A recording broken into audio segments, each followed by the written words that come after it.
Hi, I'm Chef Charlotte with HEB, and we've partnered with the Houston Texans to bring you some of their favorite recipes. Today, I'm gonna make a recipe brought to you by the Weeks family, crunchy coconut chicken strips. So let's get started. In my bowl, I have some chicken tenders. The recipe calls for chicken strips. If you can't find chicken tenders, you can also cut chicken breast into small strips or the other way around. In this bag right here, I've combined my panko breadcrumbs, my coconut flakes, and then I'm gonna season it. So we're gonna use garlic powder, a little bit of cayenne, and if you don't like cayenne, you can use chili powder or something like that. And then a generous amount of salt and black pepper. And you wanna make sure you season the breading really, really well. And then I'm just gonna put it in this zip top bag, shake it up, and kind of crush it a little bit. I like to crush it up so that some of the panko breadcrumbs and the coconut flakes are the same size so they stick to the chicken evenly.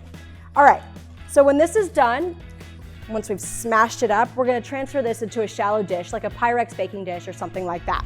All right, so we're gonna start with the chicken strips. I've got some already in here, but we're just gonna, very simple, right?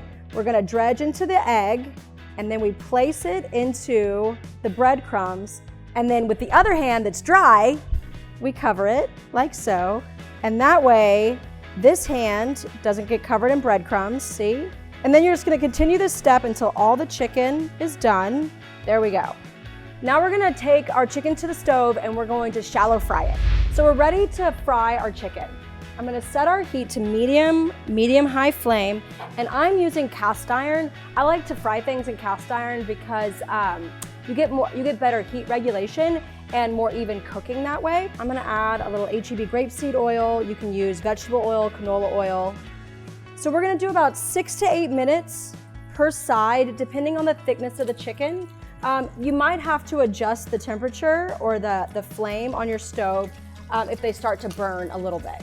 If you notice that the chicken is darkening or browning too quickly, you wanna make sure to reduce your heat just a little bit. And then again, if the chicken pieces are too big, you can always put them on a sheet tray and finish them off in the oven. You're looking for a temperature of 165. So I like to rest my chicken or most fried items on a baker's rack on top of a sheet pan. This helps to keep the product really, really crunchy.